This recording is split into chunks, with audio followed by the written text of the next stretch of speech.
flat. And I was like, watching him shoot before the game, I was like, not sure. But once again, being patient, not forcing it, letting the game come to him. Ball is hopping, the turn spin for the alley-oop. I thought, well, here he comes. But to knock down those threes and shoot them with confidence, it's pretty impressive in your first game. 3D, Jared with you. Crunch time each Wednesday and Friday. Our mission is to see as little of us as possible and as much of the biggest moments of the night as they're happening live. For all intensive purposes, the 12-game night is over. Utah still putting the finishing touches on Golden State. But the big moment we're waiting for is to hear from Zion. How did he feel? Was he disappointed that he got taken out of the game after playing just under 19 minutes? Yeah, and Jared, I have to say it again. The fact that you're on a young team that's willing to share, right here, you show your athletic ability, you get the rebound, you throw the ball ahead, Eton Moore finishes the play. This is a fun team. Look, you give the ball up, draw and kick, people at home. You draw the defense in, you kick it out, he knocks down the shot. Spin, Alonzo Ball, once again, eyes up, sees the spin move, finishes the play. Oh, you think I can shoot? You back up off him, he knocks it down. Very impressed at the young man's first game knocking down three-point shots, and we've seen him make moves like that. But that second effort, explosive effort, will never get old. Once again, Lonzo Ball understands. You back up off him, he knocks it down, he feels good. And right here, Jared, draw and kick, Alonzo Ball, understanding I got to get my big fella going. I'm telling you, Jared, it's going to get better and better.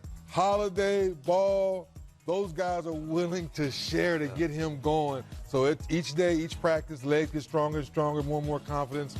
Those numbers are going to get better and better. And salivating thinking about a potential front court of Zion and Ingram. Oh, the versatility defensively. Yes. Both can do a lot offensively.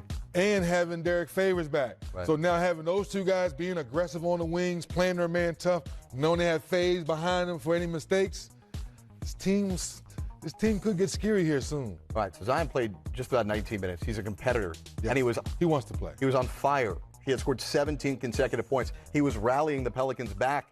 They had a chance to win tonight. And then this happened. Tell me what you see in the body language here. Is this just a 19-year-old who is disappointed he can't play the final 5:23? Yeah, it looks like he's saying, Coach, I want to stay in. He goes, no, you're done, buddy. I think we've seen enough. But I want to stay, Coach. I've been waiting my whole life, Coach. I want to stay. He's all right. All right, okay. All right. I'm going to trust you. I'm going to trust you, man. Crunch time staying with you tonight until Zion's post-game press conference. That is the biggest thing that is yet to happen tonight. We will hear from him live coming up in a matter of moments on NBA TV. Want to remind you, Zion's second scheduled game of the season will also be featured here on Crunch Time. Friday night, the Pelicans welcome the Denver Nuggets. It's on League Pass in a game we will be taking live looks of several times throughout the night. Join us Friday starting at 9 p.m. Eastern for another edition of Crunch Time. The feature of Crunch Time on Friday will be Zion and the Pels taking on the Denver Nuggets. That's Friday night. No back-to-backs here for the Pelicans until March. So we know that Zion won't play back-to-backs. We believe if he's healthy, he will play all of these games upcoming. And he should be healthy, Jerry. Obviously, I always like to see how a guy feels the next day after, being off so long, coming back from injury.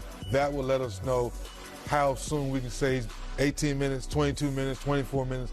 Those minutes will increase because, to your point, no back-to-back.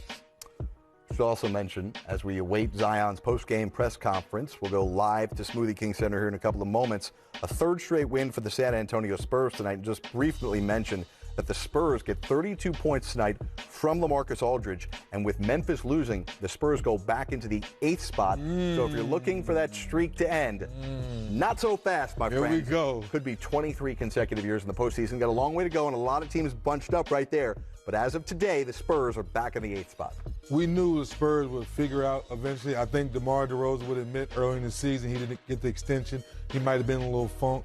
I think he's finally worked his way out of that, playing better ball. LaMarcus Aldridge, just being LaMarcus Aldridge, took him a while to get going. I think it was more about DeJounte Murray. I think more about him really playing the kind of basketball, getting the pace going and getting easy buckets, and I think that's gotten better as well. I think a big key that Greg Popovich would speak to tonight after this game is that they were able to hit 11 threes, which is not an extraordinary number, but the big key was that LaMarcus Aldridge only had one of those threes, and the rest of the team combined to make 10. They've been leaning on LaMarcus at times to hit threes, That's not out of his comfort zone. Right, but it's, you know, I'm big on how you're taking those threes. Yep. If it's in the flow of the game and you're picking and popping the ball from one side of the floor to the other, I just don't like when guys like LaMarcus Aldridge seek out the threes knowing that in the mid-post or in the post, you get your man in foul trouble. All right, so back to the other top story again.